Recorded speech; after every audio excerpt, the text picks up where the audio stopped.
Good morning, everyone. We're going to call the meeting to order. So dear. Let's let everyone settle down.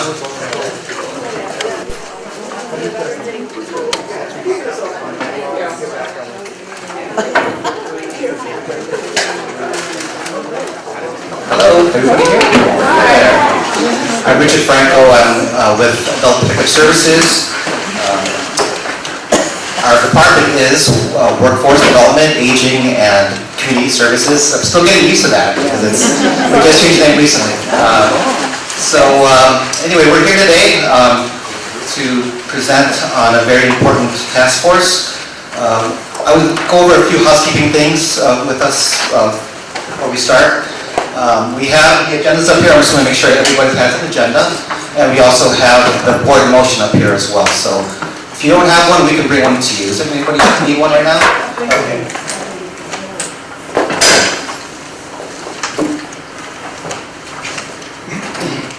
Okay, great. This meeting is subject to the Brown Act. So this is a public meeting, and it's subject to This is a public meeting, so I don't believe we have anyone here from the public, but there is a time that will be delegated for public comment. That will be later on during the agenda. But we do have comment cards here, so if you are from the public and have issues to address that are related to the agenda, please grab a comment card, place your name on there with your comment, and we will address it during that time. Also, we know that this meeting is 2 hours and it's during our lunchtime, so we have brought lunch for you, a light lunch, a sandwich, and the salads are actually late. They'll be here in a little bit, but they'll be here soon. And also with water. Okay, without any further ado, I would like to introduce my director, Cynthia Banks. Thank you. Good morning. It's still morning. Okay. We are here for a purpose. We are here to talk about bringing our loved ones home. It is an important opportunity for us to work together to do some good in this community. We are honored today to have with us Supervisor Janice Hahn. Before I ask her to come up and speak, I think she would like to know who's in the room. Yes. So I'm going to start with you, Deborah, and tell us who you are and where you're from. So I am Deborah Cherry. I am with Alzheimer's Greater Los Angeles. And I'd say that for 30 years I've worked with your AAA and the city's AAA to try to address this issue and other cases. Great to be here today. Here to see you all here. Good morning, my name is Laura Trejo, and I am the City of Los Angeles General Manager for the Department of Aging, and AAA means Area Agency on Aging, not Auto Club. Hi, I'm Dr. Annette Lewis, and I'm with Department of Aging, and I'm the Program Director. Good morning, I'm Barbara Ferrer, the Director of the county's Public Health Department. Good morning, Mark Delgado, I'm the Executive Director of CCJCC, it's the Countywide Criminal Justice Coordination Committee. I'm Susan Strick, I'm with the Los Angeles City Attorney's Office. I'm their elder abuse prosecutor and I do their policy work. When I say elder abuse, obviously I'm including in that dependent adults. Good morning, Connie Draxler, Department of Mental Health, Office of the Public Guardian. I'm the Deputy Director. Good morning, I'm Helen Berberian with the Los Angeles County Department of Children and Family Services. I'm the Deputy Director with the Bureau of Clinical Resources and Services. Good morning, everyone. Good morning, I'm Carlotta Calcego, Deputy Director for Los Angeles County Department of Mental Health, where I oversee our older adult system of care bureau. Good morning, I'm Cornita Kirk with Workforce Development, Aging and Community Services, and I represent our Los Angeles County Area Agency on Aging. Hi, Lourdes Caracosa. I'm a commissioner on the Commission on Disabilities for Supervisor Solis, also a caregiver, and have direct a nonprofit in the county that serves individuals with disabilities. My name is Carlos Benavides, and I'm honored to represent Ms. Han on the LA County Commission on Disability for the 4th District. I'm also president of the LA County Commission on Disabilities, and I chair the Patient Advisory Council at Rancho Los Amigos. Good morning, my name is Miriam Brown with LA County Department of Mental Health, Deputy Director for Outreach and Triage Bureau. Good morning, I'm Carlos Pinero, the Service Immigration Branch of the Chief Executive Office, and currently working both with Cynthia and Laura on Purposeful Aging in LA. Good morning, my name is Veronica Segala. I'm here with the Department of Public Social Services. I'm the Program Director for In-Home Supportive Services. Morning, I'm Linda Yamauchi, and I'm representing the Los Angeles County Commission for Older Adults, and I'm serving my second term as president. Good morning, I'm Aziza Fadri. I'm the chairperson for the Los Angeles County on Local Governmental Services. I'm also an advocate for people with intellectual disabilities.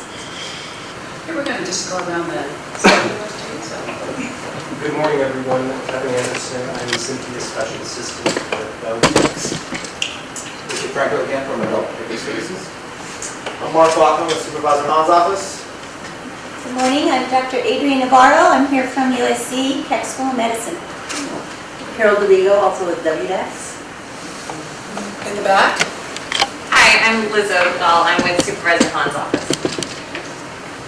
Emma De Jesus, staff for Local Governmental Services and Commission on Disabilities. Good morning, I'm Solomon Shreshi. I work with Rick Franco, Adult Protective Services. We skipped Jeffrey. He is the videographer. He's from our department as well. And then Benji, he's a photographer from our department. Hi, I'm William Anderson, Supervisor Han. Vicky Polito, also with Supervisor Han. Good morning, Johnson Wang. I'm with Workforce Development, assistant for Lorenzo Sanchez, the assistant director. John Sharon, Mental Health. Come in right on time. Stacy Cervenka, I'm with the WDAX and Secretary for President Franco. Okay.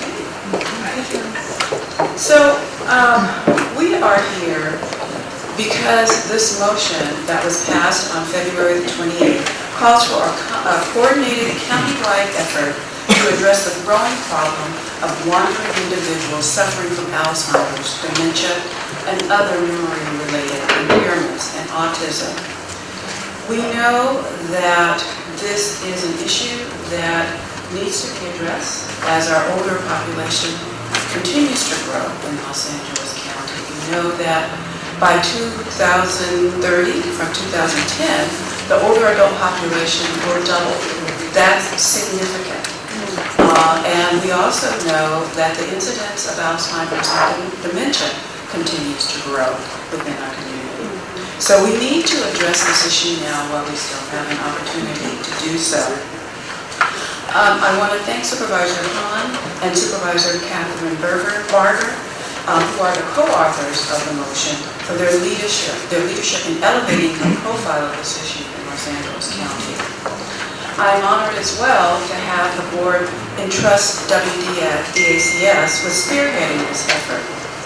My department tackles head-on highly challenging societal issues that face Los Angeles constituents, including older adults with disabilities. We oversee the Los Angeles County Area Agency on Aging, as well as Adult Protective Services, as well as a number of other, I would say, community-based programs that could feed into this. And it really draws on the fact that we really need collaboration to make this plan work that you are all going to be working on. We look forward to building on our expertise, all of our expertise, as we approach and move this task force forward. We have assembled a group of amazing leaders from Los Angeles County departments, law enforcement agencies, city and Los Angeles departments, and community organizations. It's not just an in-house thing. We're going to be working together to make this work. I am confident that our collective expertise and knowledge in our specific areas will lead to a highly successful and effective task force that will carry out the Board of Supervisors' vision.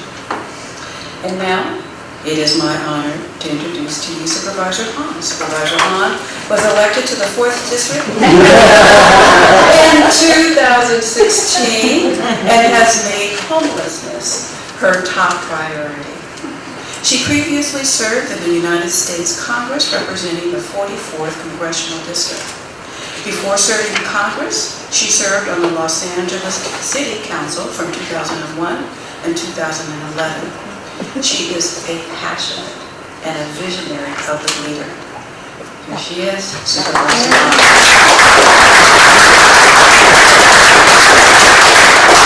Thank you, Cynthia.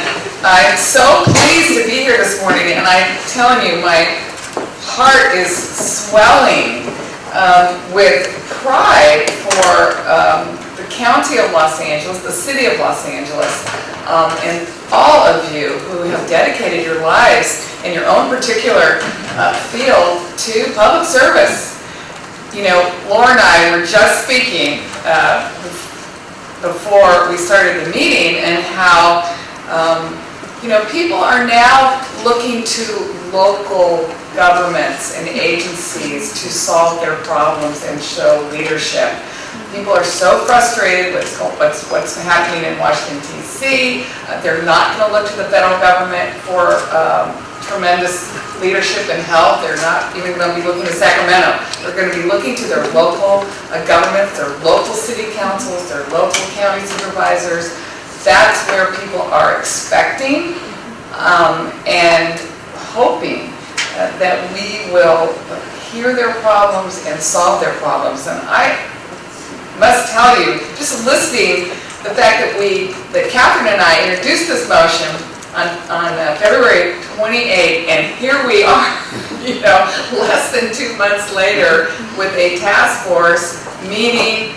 We're going to have goals and objectives, and I'm fairly convinced that we are going to have, at the end of this, a solution that really impacts this county, and I think maybe beyond. I will tell you, in Congress, you were lucky if you got something done once every 2 years, and then if you introduced something and it didn't get passed in the first Congress, then after 2 years you had to start all over in the next Congress and try to get something done. So this is pretty exciting to me that we are acting so quickly.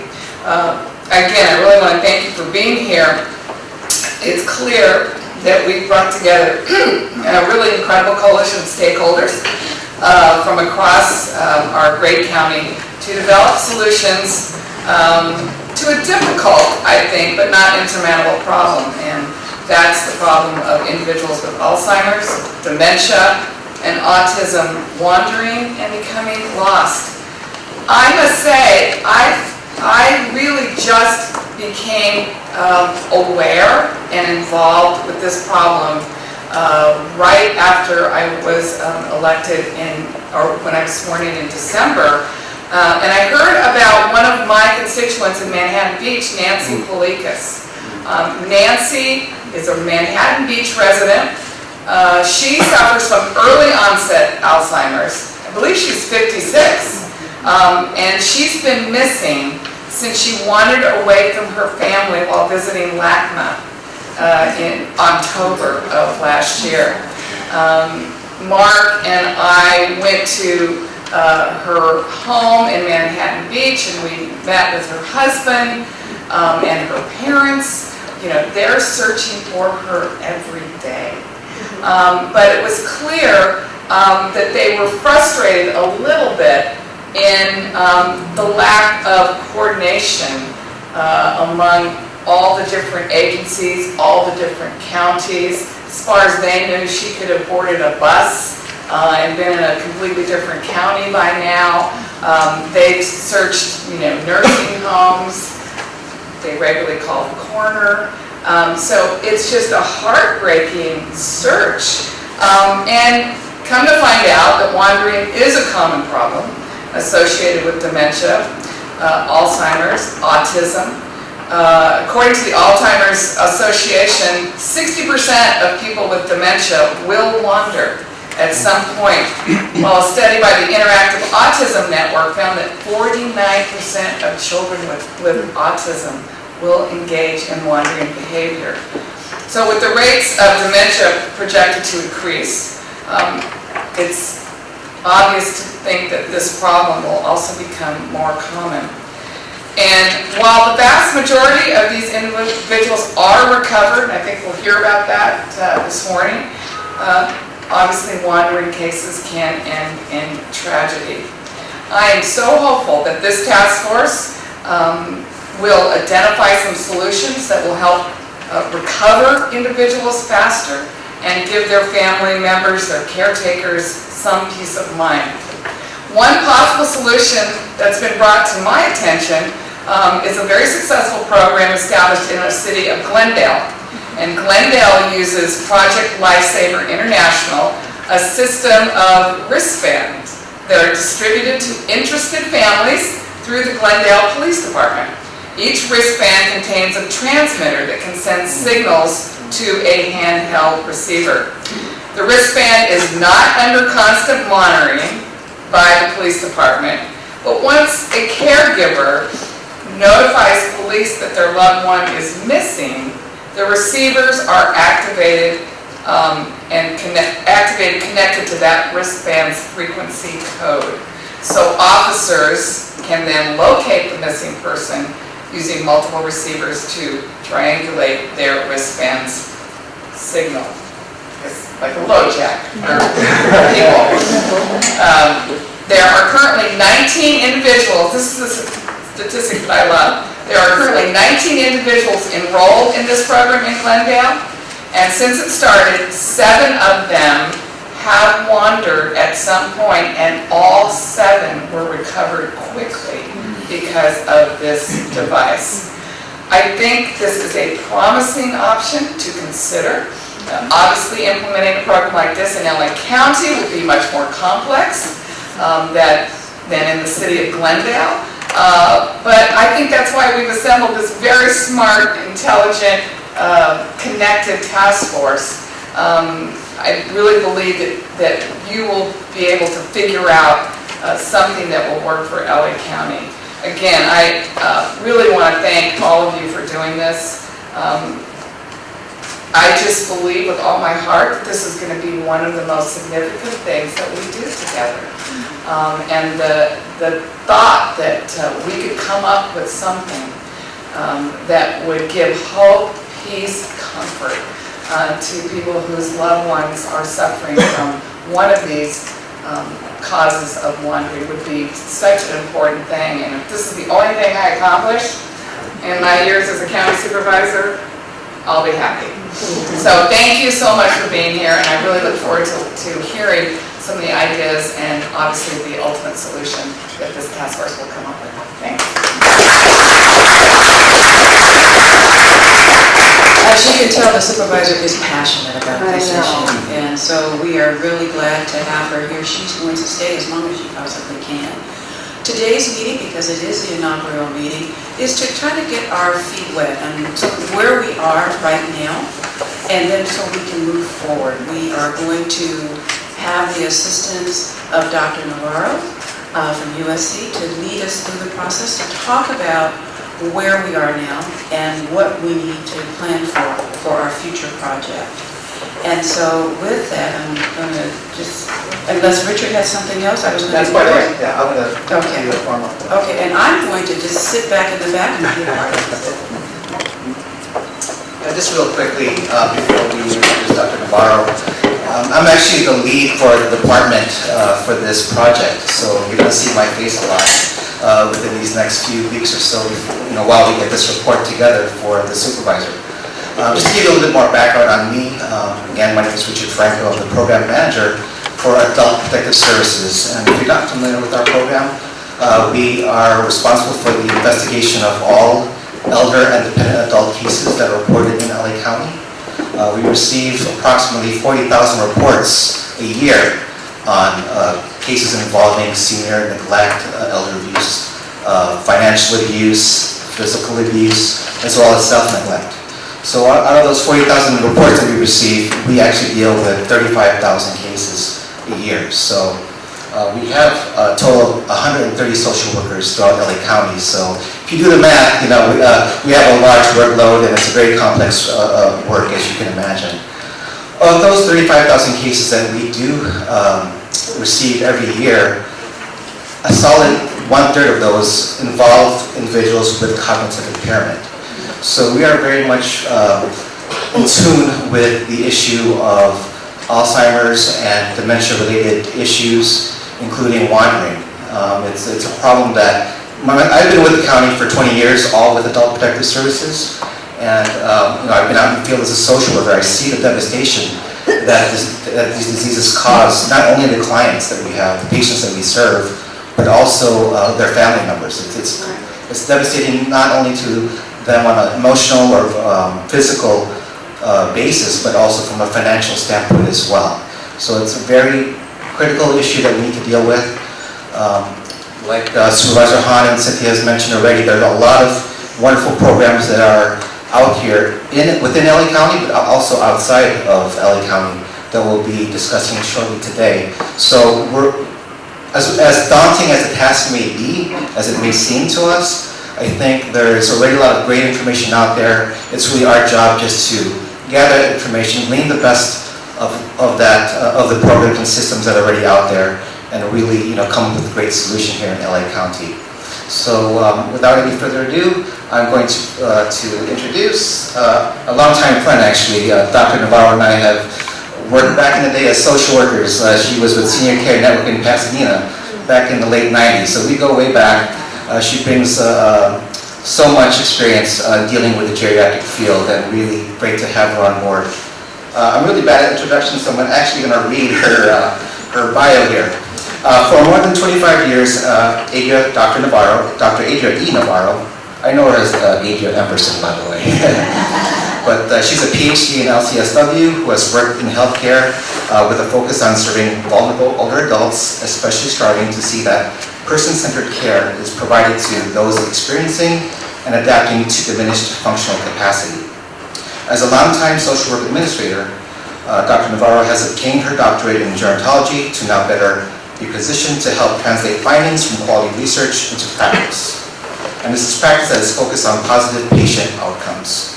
Her most recent position as Assistant Professor of Clinical Family Medicine at the USC Keck School of Medicine has included clinical assessment of older adults and their families, as well as administrative and research-related activities.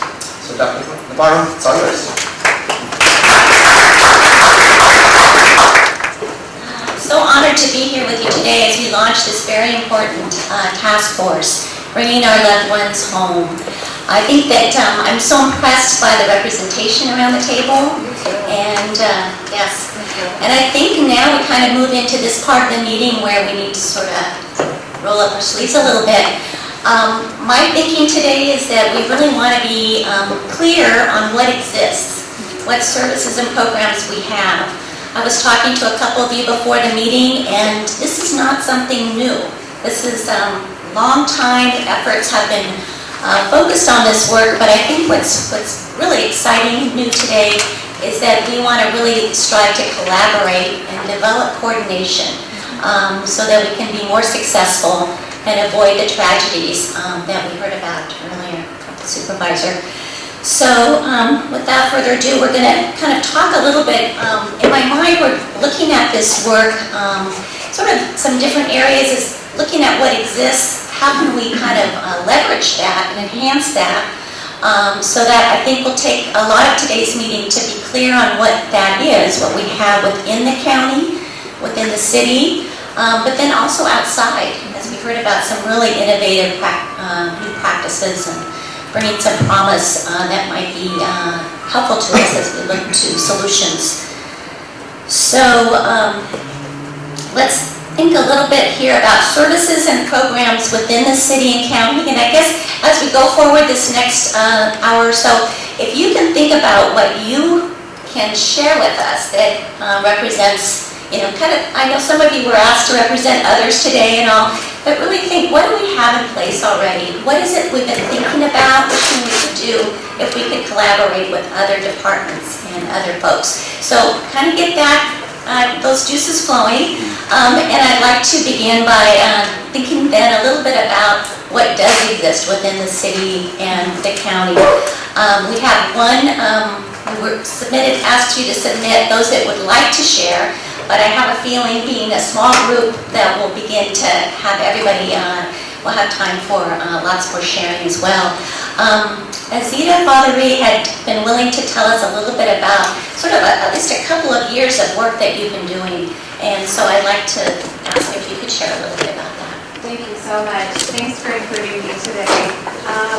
I will try and be concise, but I have so much information that if I start rattling on, please do cut me off. So our commission has been looking at this issue.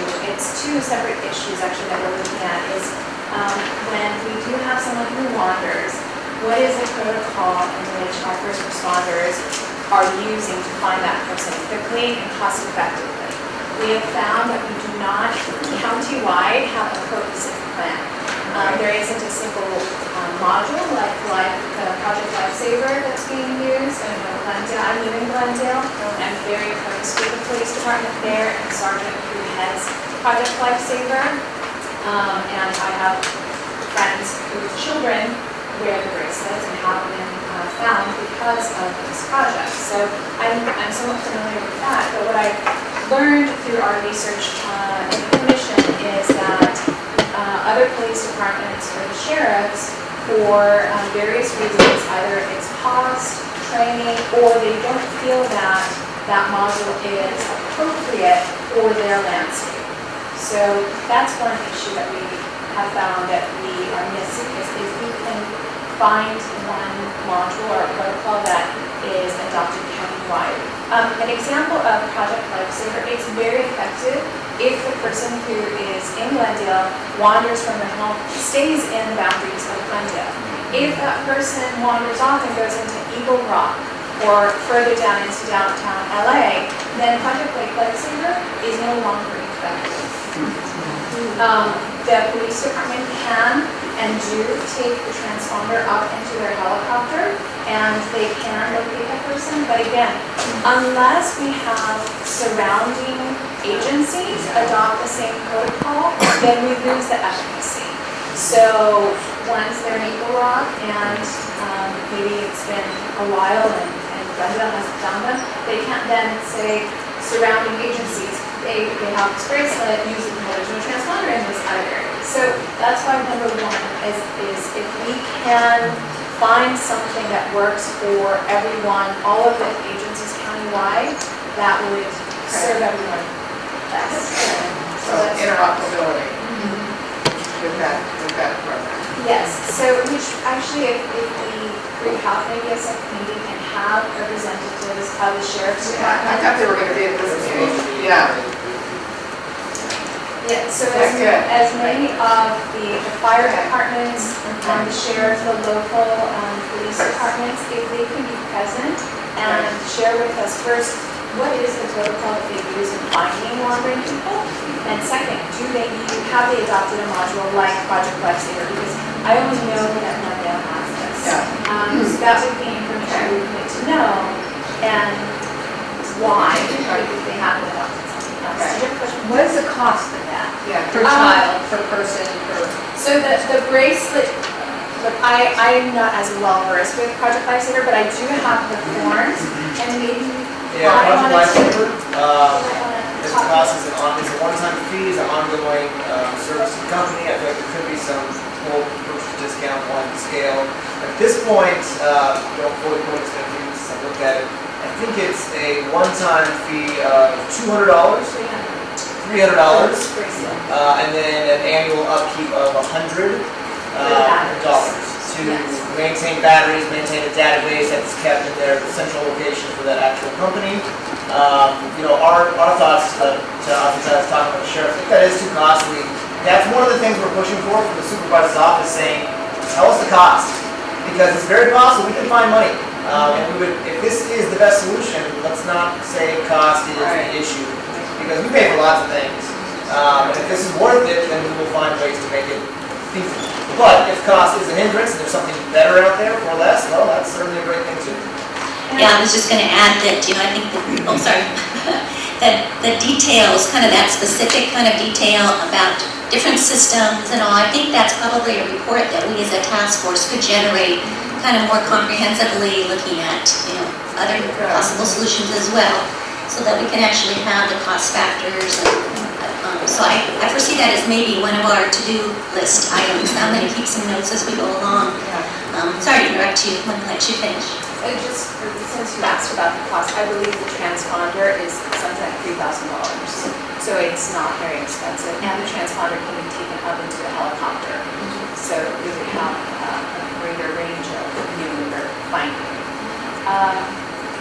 So that was the first thing that we have found, is that we don't have this model. The second component of this, which is equally important, and as a mother of a child with severe disabilities, I think this is possibly a little bit more important, is when the person is wandering, during that time that they're wandering, if a first responder, a police officer, a deputy encounters them, do they have the training that is very specific to one, being able to recognize that this is a person who's not on drugs, who has either an intellectual disability that may make them nonverbal.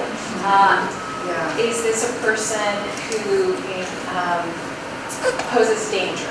So what we have found is that is a very specific training that is different from other mental health trainings that right now the different departments are undertaking. This is a very niche situation, especially with autism. So with regards to the population who has Alzheimer's, they tend to be elderly. And I think that with the interactions police have with the elderly, they don't tend to go in feeling like they're in danger because this is someone elderly. It's not the same with someone who has autism. Someone who has severe autism, a teenager who's 300 pounds but is nonverbal and has the cognitive ability of a 2-year-old, if they have wandered and a neighbor calls and says there's somebody acting very strange in front of my yard and the police are called, unless they know that as they can recognize that this person is autistic, otherwise they're going to follow their protocol of, hey buddy, stop. Okay, the person can't respond. Put your hands up or do this or do that. The person's not going to stop. And the person, if they're agitated, can become aggressive. And they're nonverbal, so then it escalates. So it is vital that the first responders not only have a mechanism in which you quickly find someone, but that you're trained to know how to interact with them.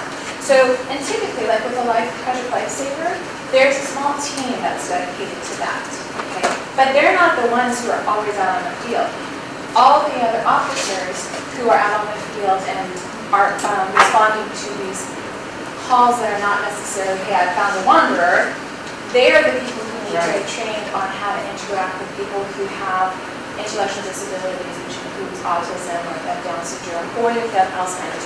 And what we have found is that this group, the training would be similar, right? Because there's an inability for communication and an inability to assess risk by these people, okay? Which is very different. I'm not a mental health expert, I know we have some here, but it is different from someone who has a variety of mental health issues, bipolar, schizophrenia, whatever. They are possibly communicative. So that's something else that our commission is looking at, and I would like to ask possibly the task force to assist us in not just finding this, but adding the training. Right, and maybe Dr. Sharon could, speak to our MET teams, and is that part of what the kind of training that they are getting? It's a great question, and I think obviously the training of the sheriff and police departments is something that we're focused on. Having co-response teams, so we're going to have emergency cars and what we're really focused on now, broadening out, is what we're calling telemed. So we are going to try to equip all of the cars with telecapacity backed up by clinical support. So you can imagine that an officer who comes across somebody is able to literally have them viewed by a trained, experienced clinician in real time. And I would like it to be 24/7. I'm sure Miriam down there is.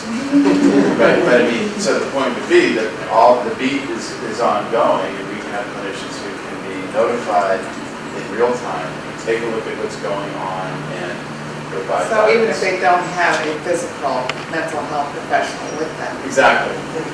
Everywhere. Every sheriff's car. Correct. And we're going to be piloting this around the country.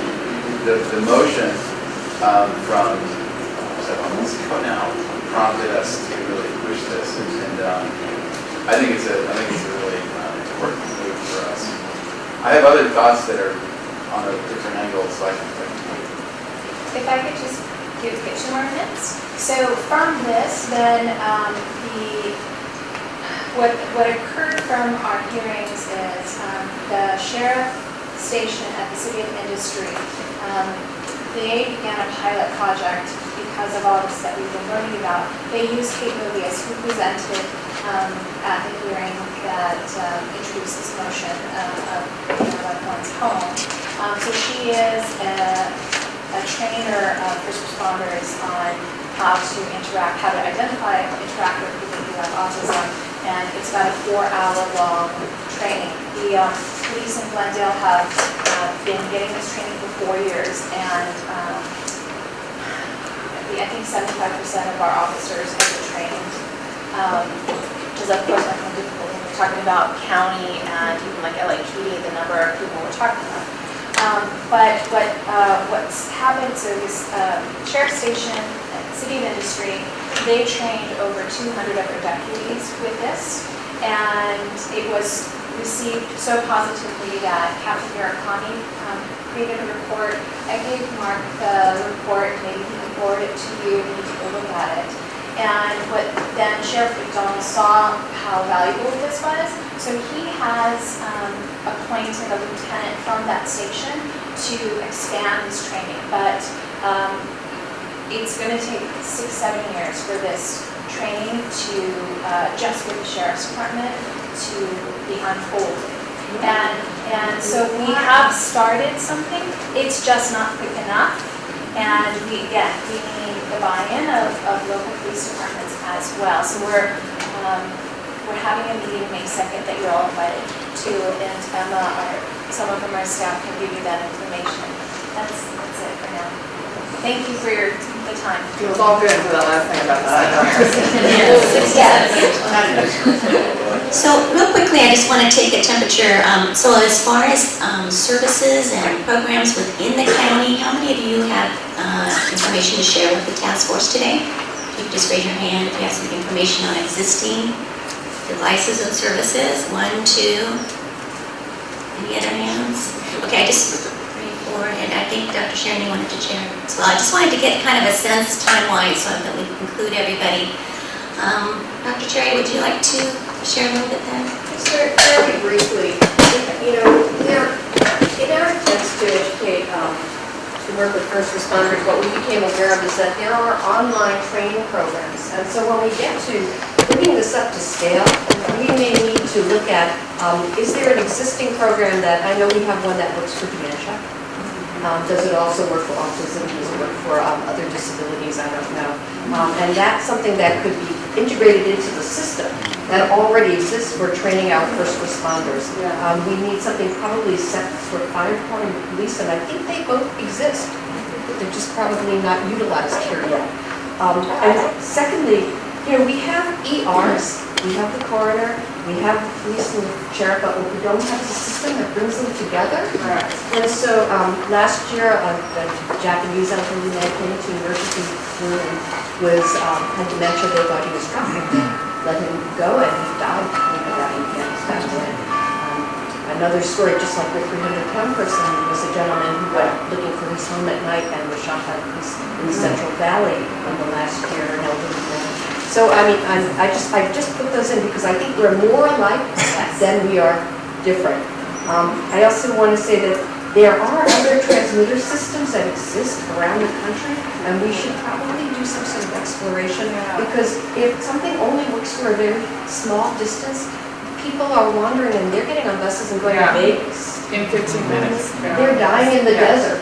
you Yeah. know? So we need a system that has a broader scope, and if they can, I hate to say this, but if they can do this with pets, I mean, why can't we do this with human beings? You know, I just don't understand. Given, I'm all into person-centered care, and you need people to give permission.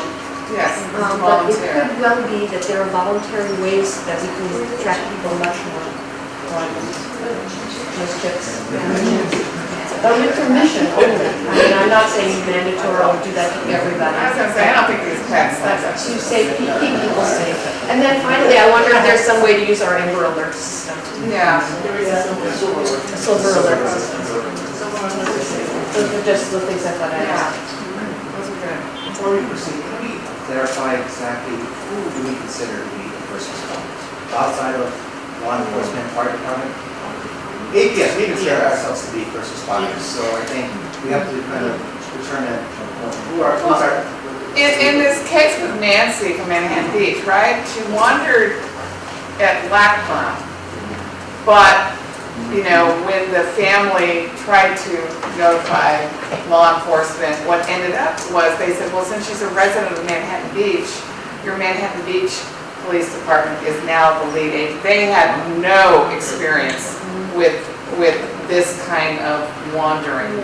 And so there's this, you know, this automatic law enforcement protocol that sort of where the person resides becomes the lead agency. And that, I think, has been part of the problem with Nancy.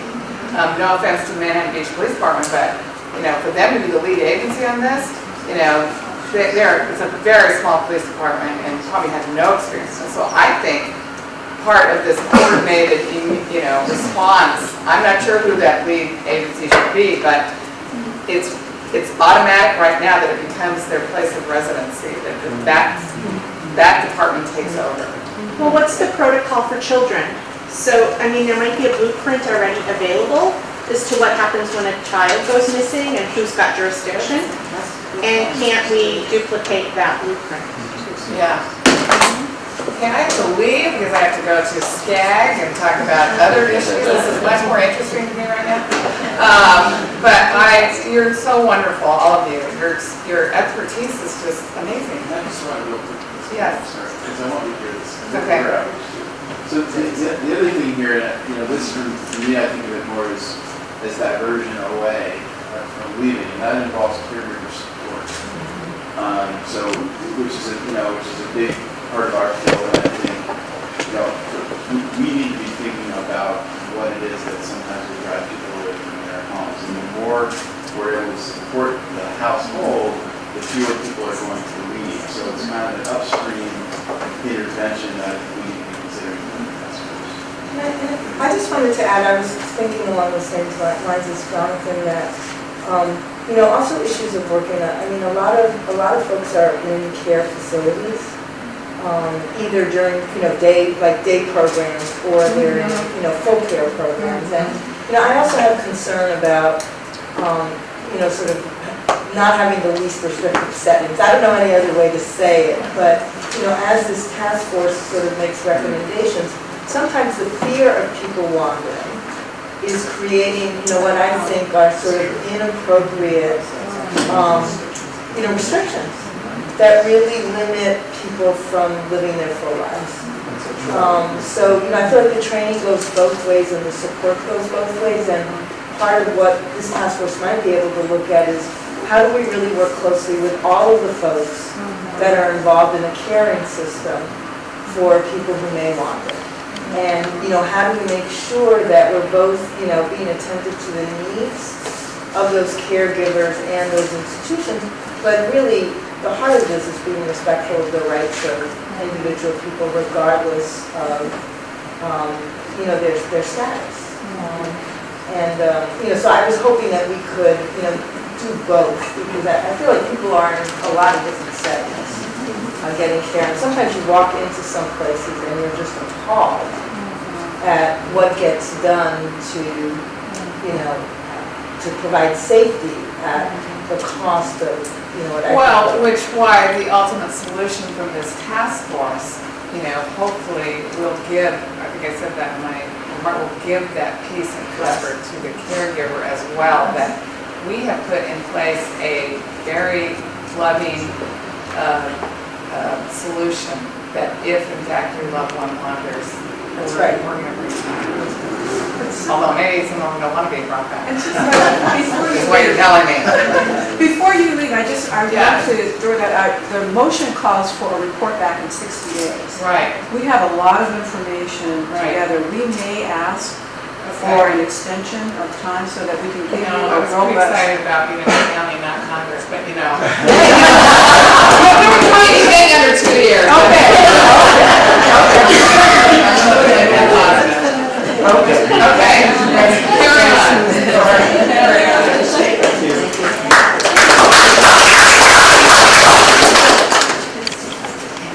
I just wanted to add, I like the idea that core values are kind of coming up. I think that really is something that came to my mind right away, as well as kind of balancing this idea of safety with autonomy and personal freedom. So I think that there's almost like these foundational tenets that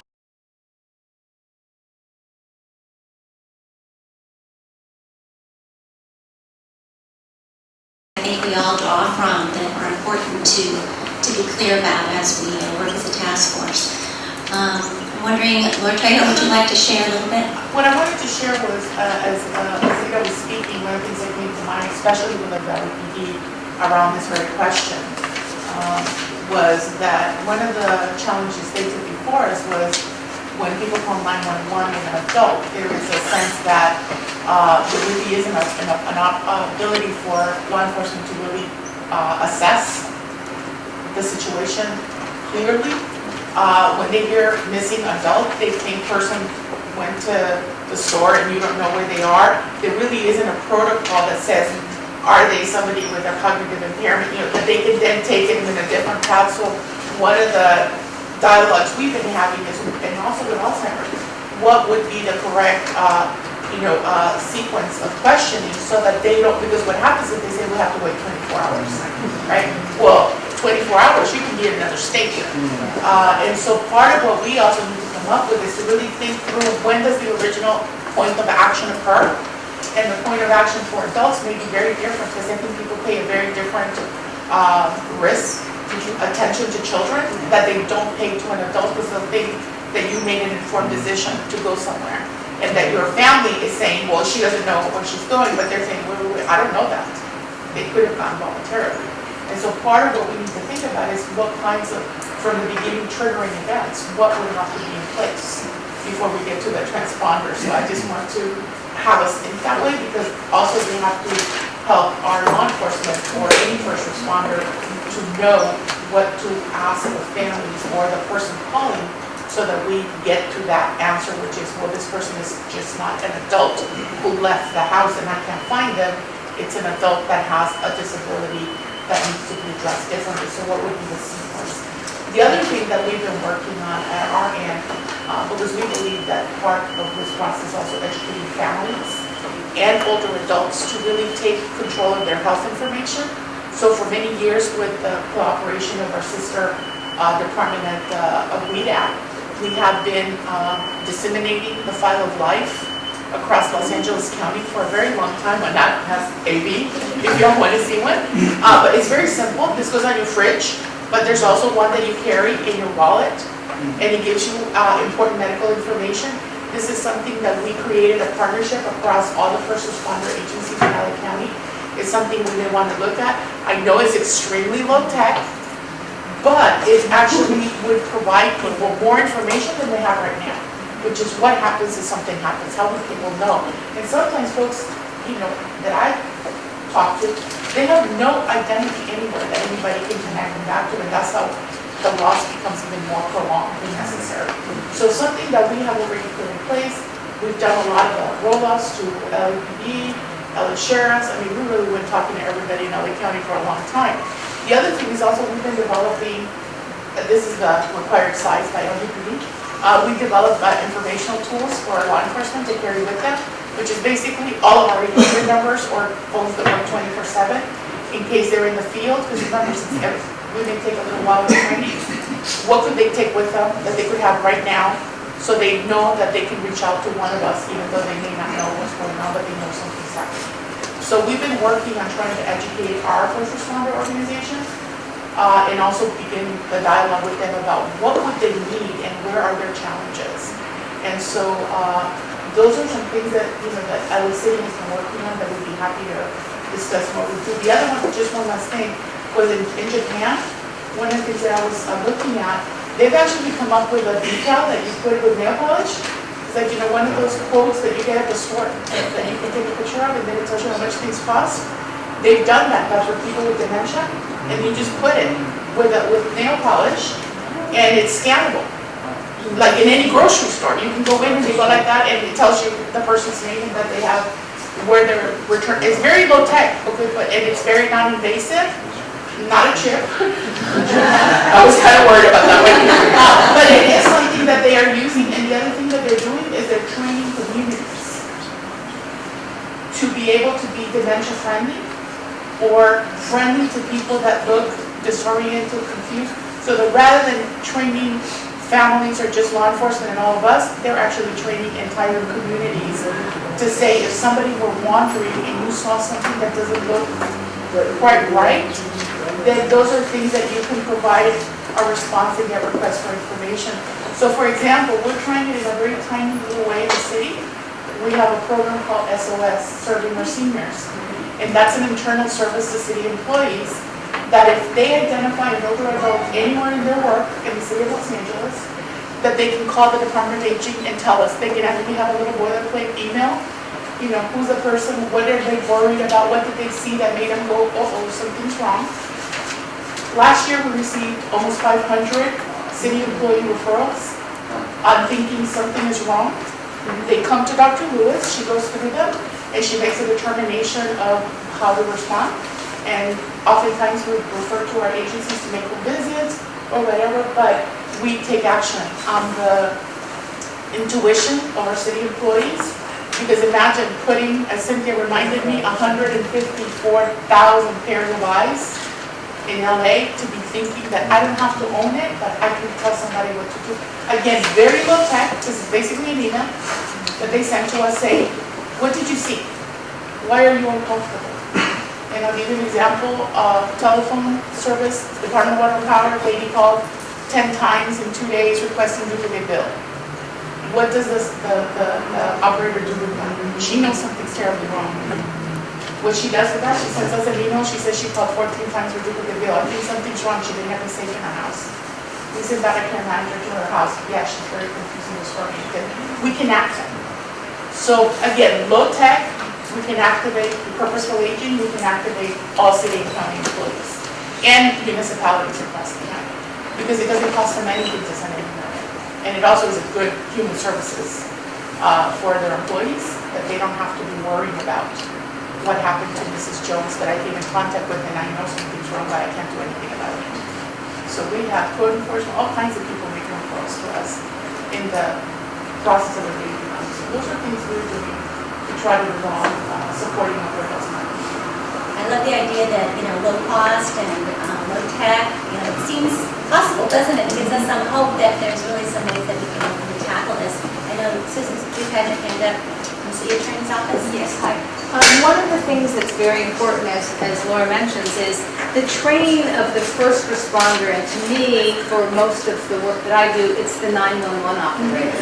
And the 911 operator, I have heard people, every case that's referred to me, I get a copy of the 911 tape, and some of them are fantastic, and some of them are just horrific. The person doesn't know where they are, the 911 operator is very condescending, very upset, talks to them in a very terrible manner.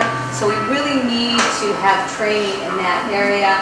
If somebody calls and just makes noise and hangs up, they know that they have to call back and try to get information, especially true in a domestic violence situation.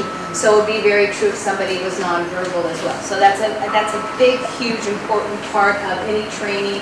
Be it, I know that Wise and Healthy goes and trains 911. We used to train 911 operators. is really important to do. And the second thing is that someone mentioned these places, we call them safe havens. The city came up with a program where areas along school lines where different businesses were places where kids could go into called safe havens and or safe harbors. I actually don't remember the exact name of it, but we could do that with businesses too. One on every block in every town, that doesn't cost any money except the cost of even putting a flyer or in the window, so that if someone's walking down the street and they see someone and they may not be in that business, they can say, oh, that person is, that business can, they can bring that person to that business. Because we're all busy and we don't have time, and so those are some of the inexpensive that everyone can have, and it's not jurisdictionally based, it can be anywhere and everywhere.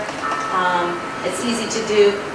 The district attorney's office and the city attorney's office met to try to put into place the same kind of computerized system for elders and dependent adults so that we could track them when there's been previous reports of wandering. I get reports of wandering. To me, that might mean to me kind of my nose starts wiggling, maybe it's a neglect case. Maybe the care provider is neglecting, they're not there when they're supposed to be there. So we have been trying to put together a very similar system that Department of Children's Services does with the computer, so that every jurisdiction can add who that elder is or who that dependent adult is or who that somebody who has developmental disabilities is in that, so that we can track them that way too, to know what areas they've gone to, because they tend to be very similar areas. And that information is coming from? It's coming from anyone who, like law enforcement responds to the same, to do a welfare check, ACS does a welfare check. It could happen by the ombudsman, it could happen by DWP employees going out, it could happen from the Department of Building and Safety when they go out to do any kind of complaint. It's centralized and coordinated? We don't have it. It's very, very, very expensive to do. Belchen, who was the head of the DA's office, was spearheading that. We're going to have a new head, so it's something we need to relook at, to have a computer program written to do the same thing. Not to jump ahead of the agenda, but I know I did some recent research on this, and San Diego has a very robust system that they're using right now. It's a photo ID system where individuals, family members can register their seniors or their family members who have Alzheimer's or who have a tendency to wander. So the sheriff's department in San Diego actually hosts the system, the database. However, all the law enforcement agencies can access this database. So I think that's something we can look at that. But the key to that is that we need to have the family educated and informed for them to access. Absolutely. Because it doesn't help the police when they don't have any information, and any time that they'll see that the family's on dementia, Alzheimer's, and dealing with some autism, the family's in denial. Well, it's just memory loss. And it's only after the fact when the person wanders off and disappears. And then in conversation, well, actually, we're noticing memory loss or having extensive issues.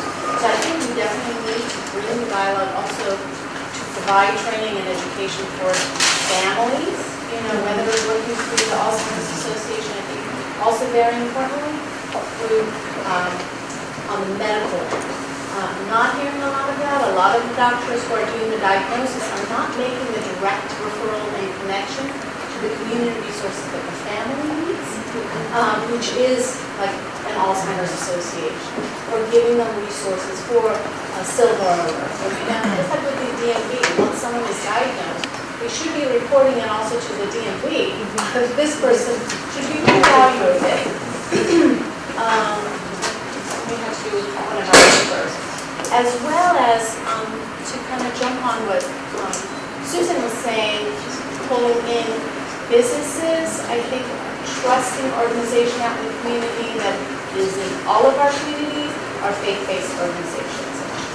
They are with families, and families do trust them.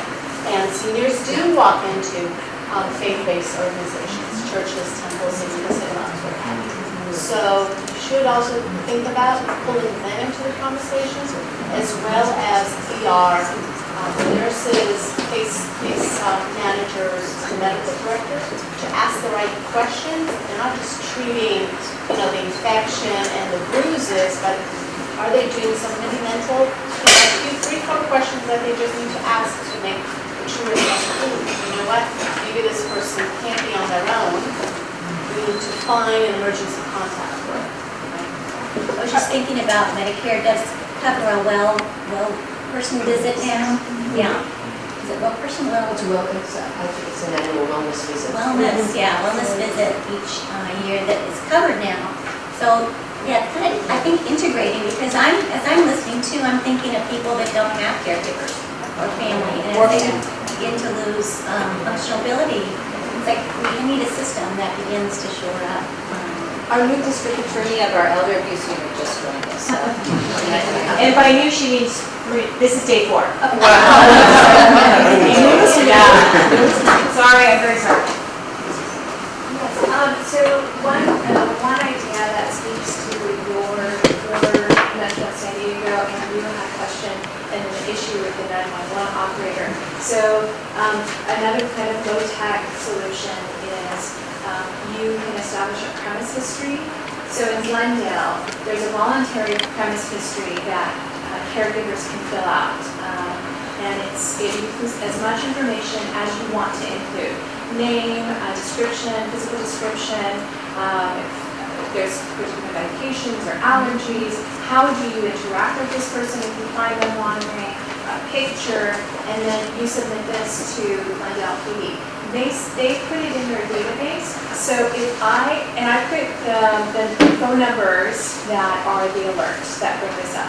So if I call from my cell phone or my home number, what the dispatch officer immediately sees is that I have submitted that my son has this, and this, and even if that's not why I'm calling, or maybe my 11-year-old daughter is calling, it will show, so that should alleviate any kind of miscalculation by the part of the 911 operator. They already have information that, okay, there is someone at risk in this house, and this call may or may not be related to it. And this also immediately gives the officers more information. So if my son is in dire need, although I'm mostly composed, in that moment, I may not be able to articulate all the things that I need to because I am panicked. And so that is relatively low tech. It does take volunteering, so there's an education component where foundations and agencies will go to the family and say, please fill out as much of this as you can. Now, we only are dealing with minors.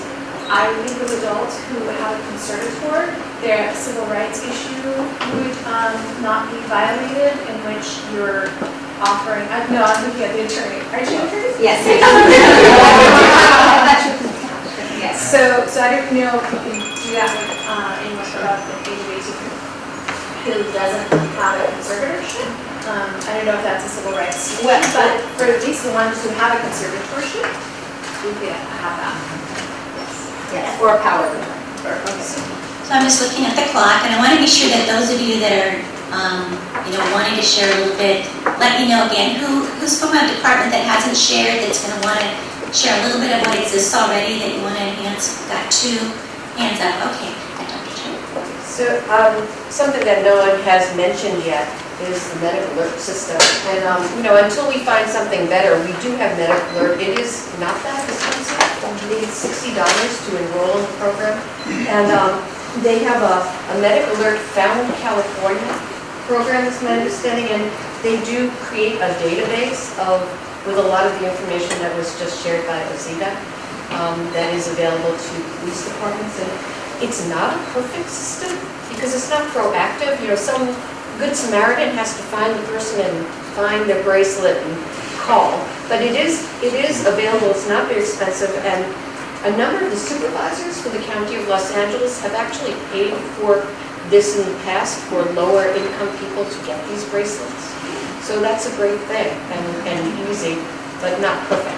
And I would just say that when we do get a list of all the things that we have available, we need to set it up in, there's a category for prevention and then another category for response. And that would just be a great way to organize, I think, our thinking. Carlos? Just a quick thing in the spirit of both being with service integration and also being with trying to maximize what folks are talking about in terms of investments is that there's a common infrastructure that we all share. I know 7 departments here that actually pay for it, but everyone benefits from it. It's 201 account. So again, sort of in the middle tier, like I know, it can be expensive, and it's also it can be also phone-based. So it's kind of a lower tech thing, but they are developing things where we are using text-based things, you're using care coordination services. So as we're exploring different ways of maybe using the same joint infrastructure, here's something that kind of exists, so we can kind of try to maximize it as much as possible. And they're moving in more into the higher tech and into other areas that might be helpful here. We're kind of exploring things even around youth diversion in terms of juvenile justice. We're looking at ways of utilizing that system in a way that might be helpful, so why not maybe incorporate what people are discussing. Carlos, I'm sorry, yes. To touch on a couple of things that were mentioned, being disabled, okay, I understand. Families will not, a lot of families don't accept the fact that you're disabled because they remember you before your disability. That happened with my mom. And she passed away not accepting the fact that I was in a wheelchair because I got injured in my latter years. Education-wise, yes, it's good to educate the police and educate everybody else, and not just the families. You have to reach out into the community because somebody that's wandering with so many people that are homeless now, they blend in, okay? And if the actual people in the community don't know what to look for or have no type of knowledge, they're just going to say, hey, you know what, there's another homeless person going down my street. So by the time it reaches them, it could be real late. So I think maybe something to reach out to all the community on what they can do, not just a 911 number. You know, maybe a number where somebody, you know, hey, they feel that somebody's in danger themselves or somebody can be in danger, you know, maybe a different number altogether. And maybe that's where Carlos's idea of 211 might be a possibility. I know Marianne had said your department wanted to share a little bit. I'm going to speak more about the law enforcement and the first responders. We have been working up until a couple of years ago or 18 months ago, we only have a collaborative with 5 police departments. Today we have a collaborative with 39 out of 45 departments, including the sheriffs. What we have done is a lot of training, the mental health intervention training, which is initially was with LAPD, which is 40 hours.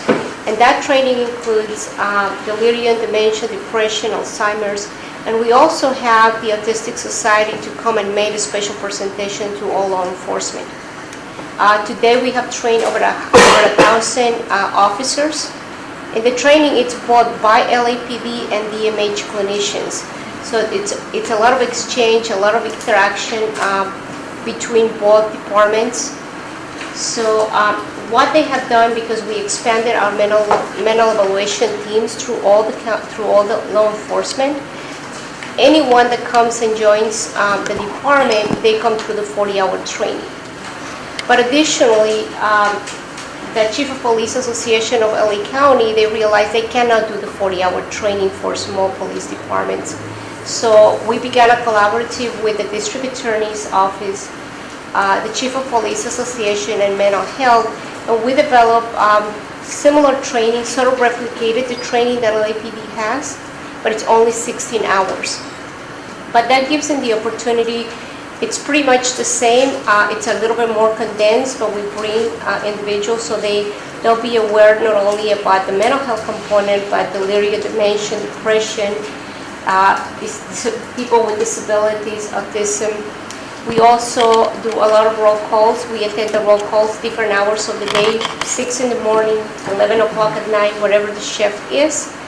And have done a lot of training to the dispatchers, 911, because that's the people that first answer the phones. They're the ones that need to be really aware of what's going on, what the information is. I know you guys mentioned the lady of Manhattan Beach. That flyer immediately got through, and we were able to work with all the police departments, blast the information to them so they can look for them. What has helped is that now we have clinicians in just about every police department, including LAX, who's they're gonna be joining us because there's a lot of individuals there. It's that the minute they see that there's something, that it's a mental health, someone with a disability or an older adult, they immediately call the clinician. We look into our records, we look at the information, or the clinician is dispatched on scene. With the small cities, because they cannot have a clinician on a daily basis, for example, the Southeast region, which is 7 cities, the agreement is that the police will cross jurisdiction, and that's what we call the mutual aid project, where if they're in Southgate but Downey needs the help, the police from Southgate will cross jurisdictions to Downey or to whatever city may be needed. So the training is ongoing. In the collaborative, it's working well because of the training. Police officers attend mental health trainings, and then we attend the training, so we're familiar with the policies and procedures. We also have what's called the Los Angeles County Mental Evaluation Coalition, which is all the mental evaluation teams get together once a month, the officers and the clinicians, and we bring speakers. We have brought a lot of Alzheimer's, children with disabilities, adults with disabilities, because sometimes there's some that are not older adults, but they're not children either, but they're in the middle. So that's some of the things that we are working with first responders. There's one question about LA sheriffs. Are they part of the collaborative as well? They are part of the collaborative. Some of them have attended training, but as you're aware, they have their own training, and their training is being rolled out a little bit different.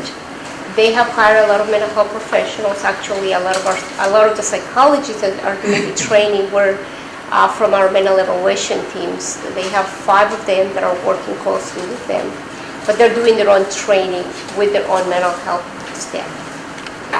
Questions for Miriam, and then we'll move on. Yeah, I'm also wondering about, working more closely with like EMS/fire, because they're a 24-hour service as well. And they already are required by law to undergo a lot of different trainings to keep up their certifications, and whether there's been like an opportunity there to make sure that they're really well trained and can, again, sort of be the backup. Because they're set up to respond as well to these emergencies. And in many cities, a dispatch, for example, where there's enough information that it might be a person who's not communicative, EMS will get sent as well to make sure that, again, there's, sort of patient's rights are, the person's rights are respected, and there's a trained medical person on the scene. So that's just We have provided some of the training to them because we have the law enforcement teams, but we also have the psychiatric mobile response team. When you're right, sometimes police, the psychiatric mobile response team and EMS are on scene because of the variety of reasons. So we have done some of the training. My understanding is LA City, they're trying to pilot a program where we provided the mental health training, but they're having a nurse, a psychiatric nurse with them, so then they can start looking at, okay, what's the problem and what can we do about it? Just to piggyback on Barbara's point, but then address another issue. I've had conversations with Chief Darrell Osby, and what he has said is that his EMS calls far outnumber the calls that he gets for fires. Yes. That's their primary business. 400 to 1. And so they, it's a cost-saving measure for them to work with us. And so they need to be at this table as we talk about that. The other piece is Adult Protective Services. Adult Protective Services has outreach throughout the county and has referral contacts throughout the county. So we need to take into consideration how we can use what we're already doing, because we have these partnerships with all the law enforcement agencies, the financial institutions, mental health, public health, all of those institutions already. And so what are things that we're doing within APS, and you're part of many of the multidisciplinary teams that we're talking about here. What is it that we can grow for what we're already doing with regards to the APS side? I'd just like to add another component that we haven't talked much about, and that is the support to the caregivers. And, you know, when you have a loved one that wanders off, it oftentimes leaves the caregivers with much anxiety, much depression, a sense of loss, bewilderment. And so we're here in the Department of Mental Health. We can provide some treatment services, some crisis intervention services to help support the family as they experience this, the loss of love. I have a question for you, Miriam. It came up with it, is it Azita? Yes. Mentioned, what is the protocol? And I think the supervisor also mentioned, what is the protocol when you get that call that someone's missing? And you said you've worked with LAPD and your people have been trained with LAPD. So I'm not putting you on the spot to say what it is now, but it would be very helpful to know what LAPD does in response to mental illness or developmental disabilities. And I think Alzheimer's, if there is a written protocol, I don't know, maybe I've seen it, maybe there is, okay. Actually, there's a written protocol, and LAPD is probably the only one that has it today. We're kind of replicating. The protocol, it's all patrol that are, because when they do 911, patrol goes on scene. Patrol makes, they have like they do have like a little pamphlet when they look at different types of information. And they are asked if there's one of the individuals that you just mentioned, they call the mental evaluation unit desk, which is sort of like the triage desk. And then they gather the information, and that's when they dispatch the SMART team, which is a clinician and an officer. But they do have a pretty well-developed protocol. I just wanted to say, in terms of conserved individuals, if a conservatee goes missing, we have the ability to ask for a missing persons report, but and I don't have the code section on the top of my head, but there is a code section that allows us to identify them as a missing conservatee, which elevates that missing persons report and gets spread across all the law enforcement agencies. So I'll get the code section, I don't have that, but we utilize that frequently when one of our conservatees is missing or So as far as, I know Lourdes wanted to share, is there any other department agency that's going to want to share a little bit of what exists? Okay, we'll get to you. So Lourdes, I want... Mine is more of a common question, so the department. No, I would love to hear it. Good. Would you like to share? As we move forward, as a caregiver myself, if we could be aware, I like the conversation, but making sure that whatever we put out there doesn't become punitive to the caregivers, because that becomes the concern. If my brother is out there, I've had people tell me, well, put locks on your door. Well, no, if this attorney finds out, I'm going to get in trouble for that. But if my brother gets out while I'm taking a nap, then I'm also going to get in trouble. So if we could stay within the language of this being more of a support for our communities and our families, so that when the training and education comes out, they're receptive to it, because there's already that underlying fear of, am I not being competent? Am I not caring enough? Am I not providing the safety?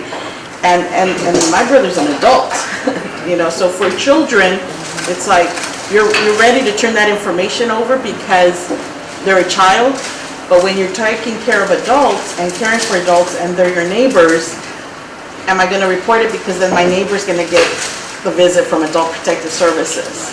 You know, so we don't, it's important and we have to do it. And for me personally, it would be a service and a support, but if we could stay within that language, I would. Appreciate you sharing that. Veronica, you would want to share? So I just wanted to share in case some of you may not be aware of what we have in Los Angeles County with the In-Home Supportive Services Program. We do authorize services for what is called protective supervision. And we do authorize that for those individuals that do tend to wander or those that are in danger of hurting themselves. And so it can be comprised of elderly folks or those individuals with autism or other cognitive impairments. And so just to give you an idea, our current approved caseload for in-home services is actually 217,047 individuals that are receiving services. And of that amount, we have about 10,652 individuals that fall under protective supervision.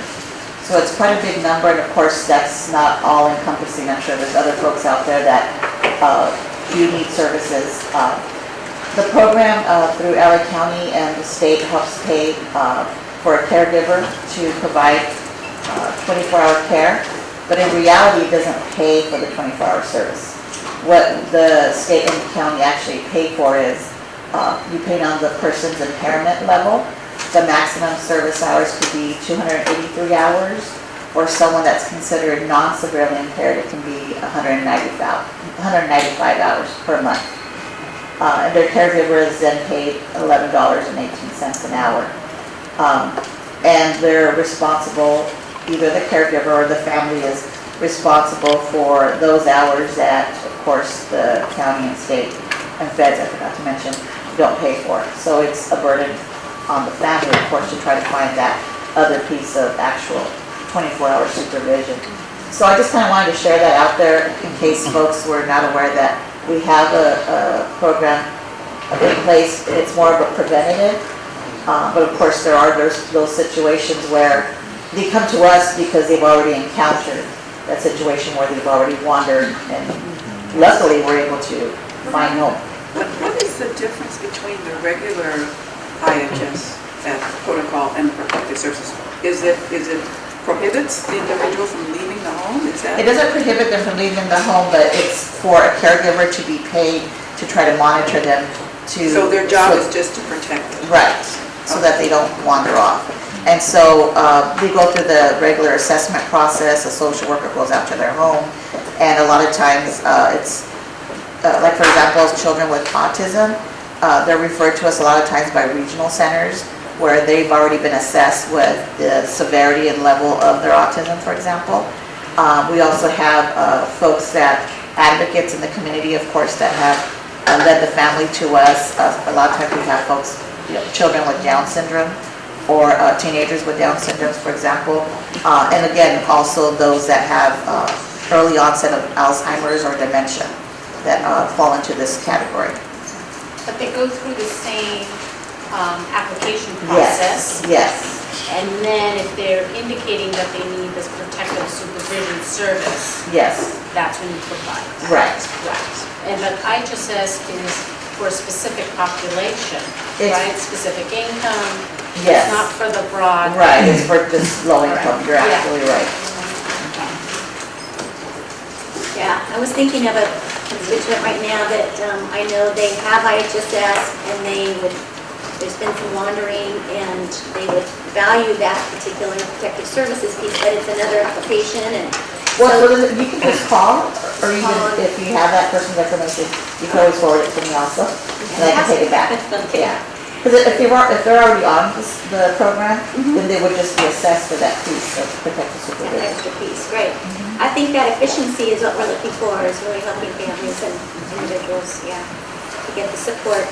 So I wanted to see if, Rich, you want to add in a little bit about any other services or thoughts that you have at Well, this the San point? Diego, if anyone wants any more information on the San Diego program, it's called Taking Home program.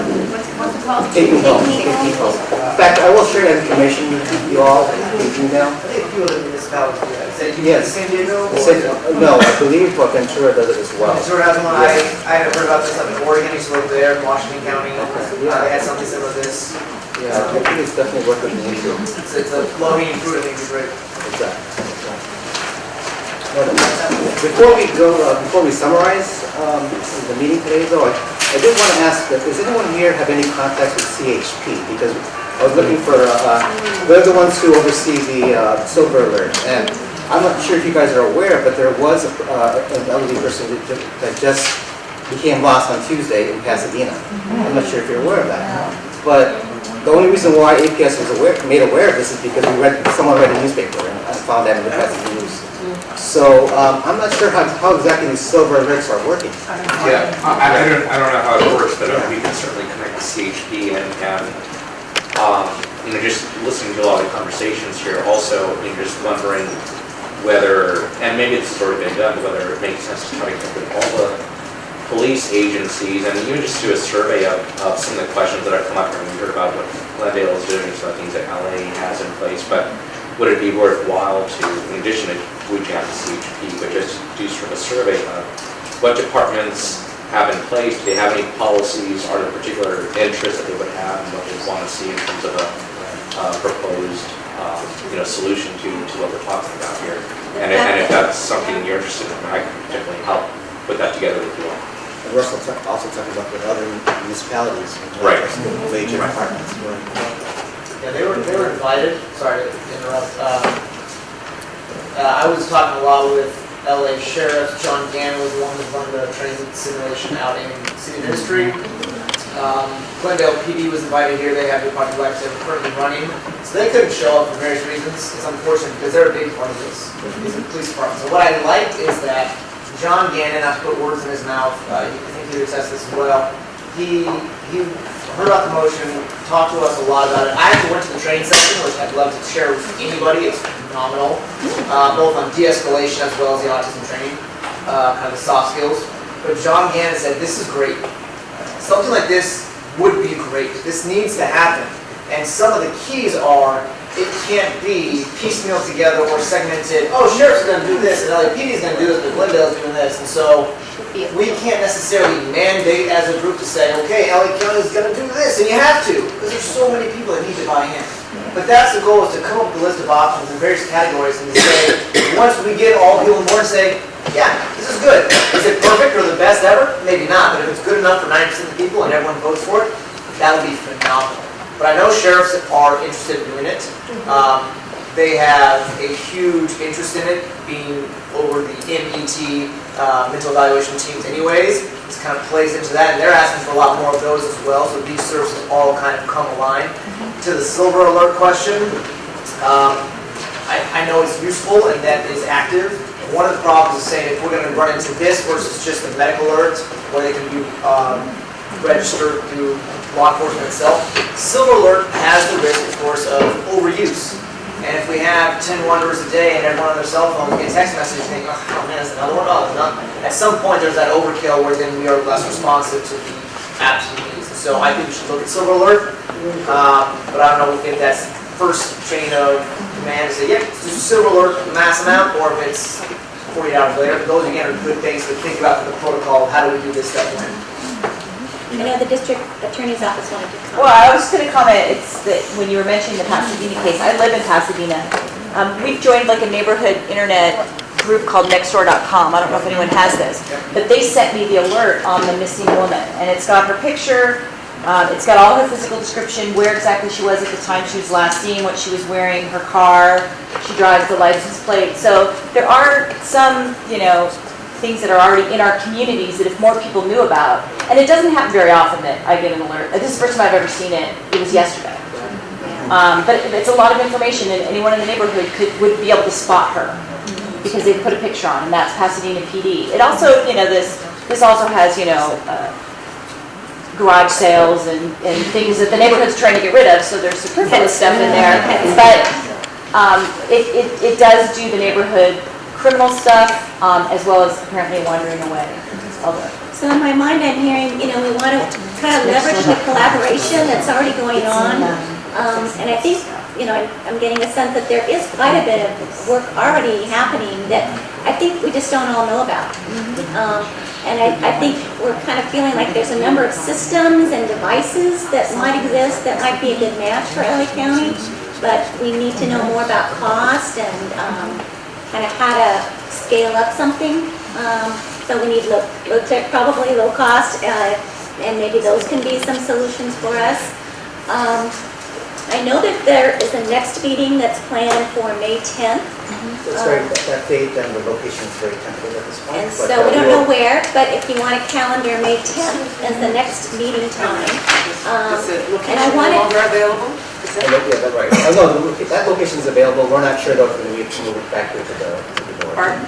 We may move it back here to the halls. Okay. That's the issue. Okay. Yeah, so, and the date still is very tentative. So we'll make sure to send out an email to everyone to, way in advance so you guys are aware of the next meeting.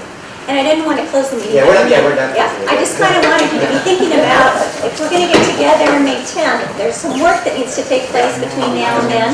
And so I'm getting a sense of a lot of existing services, and so I think kind of getting a clear idea so we can all be on point about what exists. Have a lot of great expertise around the table, so I know that's where you want to go. I just wanted to share that, when Nancy was missing when I got the email, I started to think of my natural networks that are there, and I think that that's part of what we're doing today. And one of the networks that hasn't been mentioned is that I discovered it by making calls to my friends, and I discovered that the hospitals also have an alert response system where if you're not, and what they hear was when I called them, I said, I want you guys to be looking for her in the emergency rooms. Or in the hospitals, they say, we already know, she's already in the system, we've already put the broadcast out. So there is already, because for many older adults or others, they may actually be taken to a medical facility, they already have a response system in place. I can tell you, I've been working this community for 32 years and I did not know this then. Yeah. So it's one of those where it's like, secret that shouldn't be a secret, because if the rest of us knew, then we could reach out to them and say, have you seen them in your system? Or could you put this out there in your system? So I think one of the things that we really need to talk about is what I think Azira was talking about, is that interoperability of systems that are in there and how are we sharing information across boundaries, which is really not happening, but the hospitals are in the entire county. These are all the hospitals in it's a hospital association basically. And so we really need to be looking at how do we all connect. I remember being a social worker in the ER and Jane Doe arrives, and you're trying to get to know Jane Doe and her capabilities, and she tell us anything, and Is DHS here? No, but you know what? To what she said, over at Rancho Los Amigos, I chair the Patient Advisory Council, so I work with ORCA through all of DHS.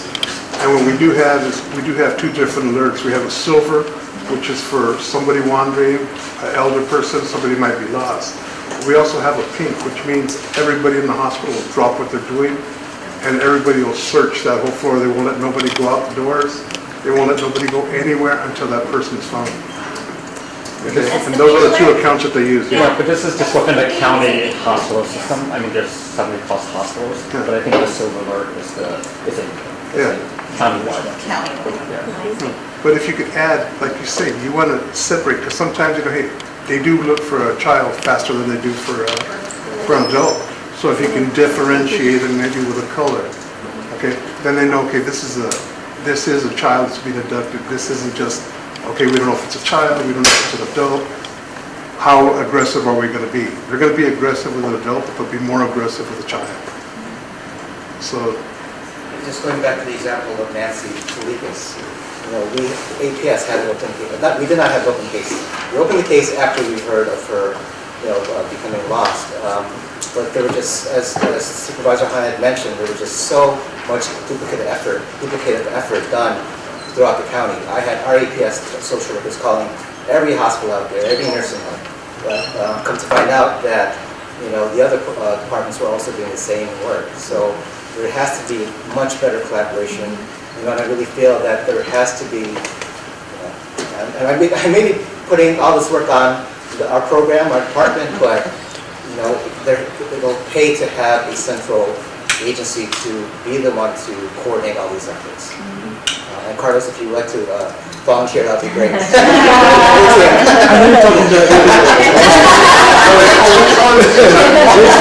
I heard Carlos. He answered first. I love the idea of kind of coupling this work with existing efforts. The Purposeful Aging Project is, I'm thinking this might be a nice fit to kind of give us. Well, as part of purposeful aging, there is a dementia-friendly piece to that. Our recommendations are not due to the board until May of next year. So I don't think that's going to fit with Supervisor's timeline. So, but this could certainly be incorporated, and, you know, if we design something, implementation could take time as we move forward. But I think it's good to have all the parties at the table. I think there are other parties that need to be here, as we had discussed today. And I think as we talk about what we have in place right now, we probably need to talk about what we see. What is the vision? And maybe that's the next discussion. We know what's available. What is our vision? How does everything interact? And then how do the individual pieces that we already know about fit into that vision? But I think, you know, we've done the foundation piece, and now we need to talk about where we want to be. And how do we get there knowing what we already have, and what other pieces do we need? And I think bringing members to the table, right? We're feeling like we're missing a few members, so I guess Rich is sort of a point person if you want to help us get a few of those other entities here. Existing collaboratives where there's some key people to bring with you. And Adrian, are you going to be asking for people to submit kind of like an outline of the information they talked about today, so that we can have it as part of our documentation? I think that sounds excellent. Yeah, minutes are being taken. I think one thing that we could do as far as like a low-hanging fruit goal, maybe we would have the departments, you know, do an inventory of the different services or programs that are within their catchment area. I think that would be Well, helpful. let us do, speaking on your behalf. Sure. Let us develop a format. Okay. Send it out to all the representatives here, so that we can get information in the same format, so that we can put it together so it can be reviewed by everyone prior to the next meeting. And then having at our next meeting, conversation about what the vision is, where we want to be, agreeing upon that, what the pieces are, and what we are missing. And, yes. Could I add to that? I know I haven't taken the floor at all during the meeting, but I'm hearing children and I'm hearing adults, and it's also called out in the motion. So the template that you designed, because I'm hearing a lot of, like what Mr. Benavides just said about, you know, responding to children more quickly. So is there a way to catalog what exists for children and what exists for adults? I think there is. We haven't designed the format. Yeah, so if there's a way, and that would probably even show us the disparities, if there are any, in what's available for children and adults. Exactly. I know from the Children and Services side, and I'm emailing my staff now to find out, but I have to identify the scope of memory-related or autism-related wandering of the children we supervise, because for us, it's AWOLing, it's running away, that, you know, most of our services are designed to address. But I'm struggling with whether we have consistent protocol on addressing this issue at hand. So it would be really informative for me if I could see what exists for children, because if we don't do it, we shouldn't. Right. So, and there's no reason we shouldn't. On my, okay, I know we've been talking seniors, dementia. Okay, you know what? Dealing with people at Rancho Los Amigos, we have brain, we have stroke, and these people also wander. Okay, so if we could make something more inclusive, it would include all that type of disability. You know, any maybe. But I think what we're looking at is how we address wandering, period. And then there are programs for the population that you talked about, for the children and for adults. I mean, so it could be, the overall topic is wandering. Right. And how we address that through all of our agencies. I think the wisdom in that is, you know, we have such a short turnaround time. So I think, you know, really I did focusing ask on- for some extra time.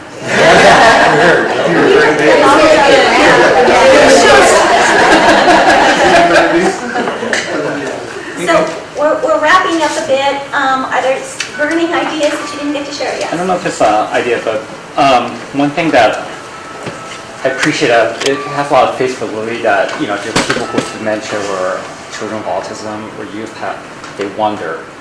What I don't know is like whether we actually have a sense of like what the outcome and evaluation of like these interventions will have. And I don't know if there's truly like a comprehensive like, you know, database or so forth that can kind of help us kind of guide. If we put this intervention, what would that actually impact and how much? And I think I was wondering when you, Cynthia, you're saying like how perhaps someone, it would be great if you talk about coordinated agency. It's almost like we actually do need that kind of surveillance in some way. Because this could be a lot of resources, or it could be, as Laura said, it could be perhaps it just you do like some basic low-tech stuff. To the extent that we have data, maybe the format will include, you know, what have been the outcomes from the kind of intervention that you already have in place. What's the success rate? That would help us guide a little bit on our strategies and tactics a little bit. Because there's, what I mean, we already kind of identified 4 or 5 domains already. It seems like, and this, you know, from caregiver facilities to in-home networks to, you know, it just seems like you're, we kind of have to work through that. Right. And I think that would help us. To the extent that we can identify what the outcomes have been, positive outcomes, we need to identify those as well. So I don't know, Rich, I don't know, you've got a big task. One thing I was going to say too, the S3 was updated. Yes. So you have an updated version of that and a crosswalk version of that, so you still give you this. And S3 is seamless senior services. Those are services that are offered by the County of Los Angeles for older adults. And there are close to 100 of them, by different, more than that, from county departments. So we can have that to you, send that to you as well as a resource for you. And one of the other things too, as we think about with child welfare, and as we think about also is that to look beyond what is more the traditional sort of department. So I'm thinking of with child welfare, we were talking about animal care and control. And the role that kind of plays. So think about those other departments that may have a way, an entree, or have eyes into the community, or libraries, whomever. We have a soft touch with our clients, and then have that whole issue about ownership and being connected, so that it becomes a continuum of services and support. I think another key component to this group is faith-based organizations, because they know their communities and they, can reach out to people. So I think that's a missing component. Yeah. A part that I didn't want to miss was Dr. Lee spoke about surveillance. We have some incredible abilities to do data analysis and forecasting and all that within the different county departments in particular. So I would want us to consider that moving forward, there should be some evaluative piece to this, because that way we can then refine resources over time, as opposed to just suspending our understanding that nobody's ever. I'm worried that if something's not evaluated, we would not consider it. But I would want to put on the table that we do have the capacity to do some evaluation, try something and see if it's really working. Then we could create the data and the outcomes from that, and say, yeah, it's really very successful, and we can document that as well on behalf of others, because we will have huge samples moving forward. Because most likely it's going to be underestimate, but at least you can say, oh, we had 1,000 silver alerts for Q1. Maybe go down to like 500. I mean, or the Q2 or Q3. Kind of the benchmarks of launch data that could be tapped into. To also future education of our elected officials for funding requests. Exactly. And I always think of LA County as, we educate the world, really, don't we? I mean, certainly the nation, and I think if we can be creative and come together with something that really we're showing really has some evidence that it works, this could have very far-reaching, capacity. So I think that's planned up for the May 10th meeting. I'll let you, did you want to close it over? I think, let's get some food. People must be hungry. Thank you all for coming, we really appreciate it. Sorry, 1 second. I just want to make sure that, is there anyone here from the public that would like to make comments? Non-task force members? Okay. I think we're good. Okay. Thank you very much. Thanks again, everyone.